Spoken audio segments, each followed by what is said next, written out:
गायरांमध्ये सौर ऊर्जा प्रकल्प टाकलेला आहे. तर ती हो नाही का? तो होऊ नये. तो प्रकल्प ग्रामपंचायतीने घेतला होता. पहिला एक ठराव 10/5/2023ला. त्यात हे गट फुलगेवाडी 2 नंबर गट आहे. हा गटच नव्हता त्या ठरावात. तो गटच नव्हता. 89 आणि 289 हे गट होते कोर्टीचे आणि गोरेवाडीचे 77-78 गट नंबर आहे. त्यांनी दिलेल्या ग्रामपंचायतीच्या ठरावानुसार माहितीनुसार. आणि आता सध्या 26 जानेवारीला एक मला ठराव दिला. मला 3 ठराव दिलेत त्यांनी ग्रामपंचायतीने आणि 3ही ठरावात की बंद करा म्हणून सांगितलं तर त्यांनी तो प्रकल्प बंद केला नाही. माझी मागणी की गाय मोफत गायरा आणि हे गायीसाठीच चरायला आहे. गायीला राष्ट्रीय गोमातेचा दर्जा आहे आणि गायी जर्सी गाय आज गरिबाची कामधेनू आहे. त्यामुळे 50-60 रुपये लिटर दूध मिळतं तुम्हाला मुंबईपर्यंत 70 रुपये लिटर. जर्सी गाई जर नसली तर आज 500 रुपयाच्या लिटर दूध असतं. मग गायी वाचली पाहिजे. गोरगरिबाच्या लेकराला दूध मिळालं पाहिजे. त्यासाठी गायीची जमीन वाचली पाहिजे. तिथं गायीला चारा उपलब्ध झाला पाहिजे. त्यासाठी मी सौर ऊर्जा प्रकल्पाला व त्या ठिकाणी होऊ नये.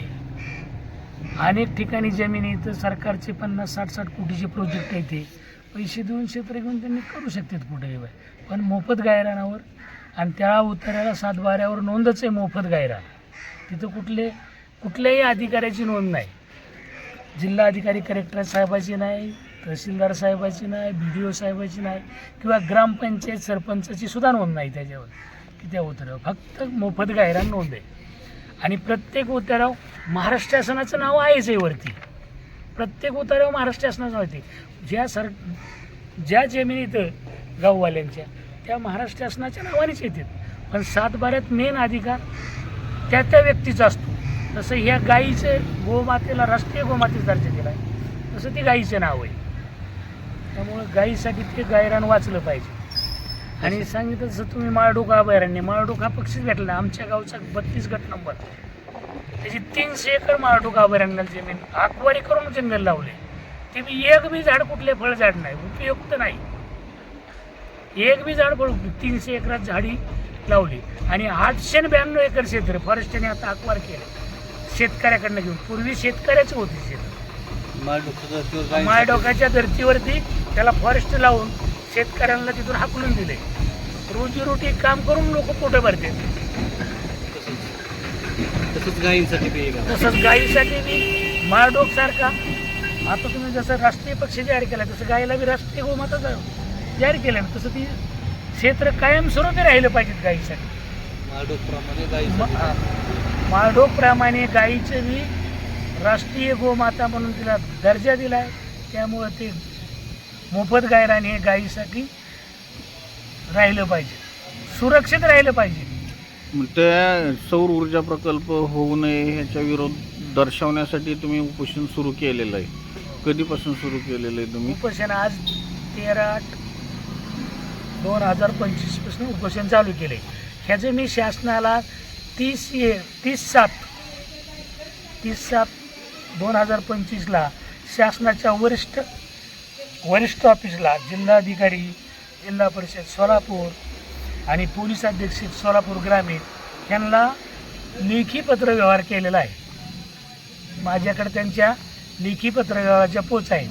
तसंच 31 तारखेला तहसीलदार साहेब, BDO साहेब, पोलीस स्टेशन आणि MACBला मी लेखी पत्राद्वारे पूर्ण संच पोचवलेला आहे.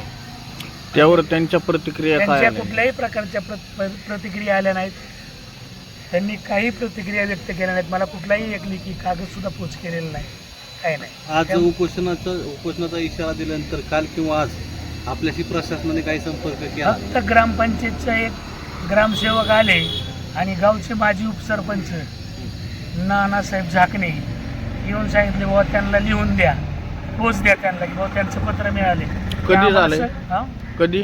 कधी काल सकाळी 12 तारखेला सकाळी चौथामाळी हॉटेलमध्ये त्यांनी माझी भेट घेऊन ते मला पत्र पोच द्या म्हणून पत्र दिलं. आज सकाळी उपोषणाला कधी पण बसलाय तुम्ही? आज सकाळी मी 9 वाजता उपोषणाला येऊन बसलोय.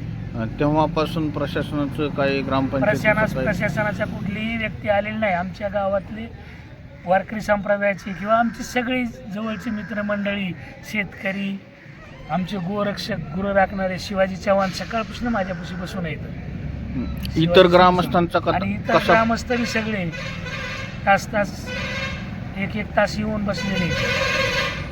शंकरांना फुटाणे, अंकुश जाकणे, देवीदास चव्हाण आहेत आता सध्या बसलेले, राजेंद्र शिंदे इथं, चंद्रसेन जाधव इथं, पलीकडं अण्णा राऊत इथं, उस्मानी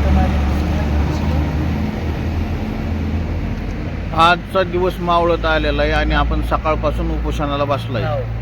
तर प्रशासनाचं तर कोणी अधिकारी वगैरे आपल्या चौकशीसाठी आले नाही. मात्र तुमच्या प्रकृतीच्या तपासणीसाठी वैद्यकीय अधिकारी वगैरे कोणी येऊन आलेले नाही. तर वैद्यकीय अधिकारी आलेले नाहीत प्रकृतीच्या तपासणीसाठी, कोणी नाही, काय. मग आजच्या दिवसापर्यंत प्रशासनाकडून प्रतिसाद काही मिळालेला कुठलाही नाही. प्रतिसाद मिळालेला नाही. यापुढे तुमची भूमिका काय असेल? यापुढं माझं आमरण उपोषण असणार. तो प्रकल्प काढण्यास मी कुठलाही एक थेंब सुद्धा पाण्याचा घेतला जाणार नाही. याची सगळी जबाबदारी प्रशासनाची असेल. प्रशासनाने वेळेत कारवाई करून तो सोलर सौर ऊर्जा प्रकल्प लवकरात काढून ज्या जागेवर तुम्ही पहिला ग्रामपंचायत ठराव घेतला तिथे टाकावं, नाही तर त्यांनी एकच जागा घेऊन करा. पण मोफत गायरांमध्ये टाकूच नये.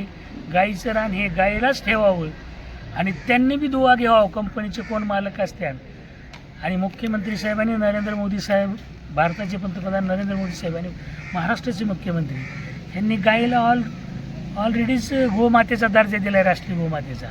मग कशाला ही सौर ऊर्जा प्रकल्प लोकांच्या घरावर द्या. लोकांच्या घरावर जर ह्या सौर ऊर्जा 4 प्लेट टाकल्या तर त्यांना लाईट मिळेल, त्यांच्या घरचा गॅस वाचेल, त्यांच्या घरची लाईट चालेल, त्यांच्या मोटरी बोर चालतील. शेतकऱ्याला सहकार्यच करायचं नाही यांना, तर 4 प्लेट टाकून करू शकता तुम्ही. त्यांची लाईट चालेल, लाईट बिल भरावं लागायचं नाही, त्यांना. त्यांच्या घरची शेगडी चालेल, त्यांना इंधनाची बचत होईल त्यांच्या.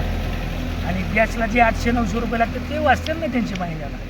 त्यांचा वेळ वाचेल आणि ती मोटरी चालू करून दिवसा दारी पाणी ही व्यवस्था करू शकते. आपण उपोषणावर ठाम आहेत आता आम्ही आजच्या शेवट दिवशी. ही उपोषणावर फिक्स ठाम आहे. उपोषण सुटलं जाणार नाही.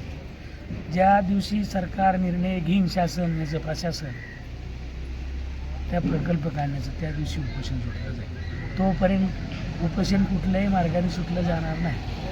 माझ्या प्रकृतीची पूर्ण जबाबदारी प्रशासनाची जी असेल त्याला सगळ्याला प्रशासन जबाबदार असतं.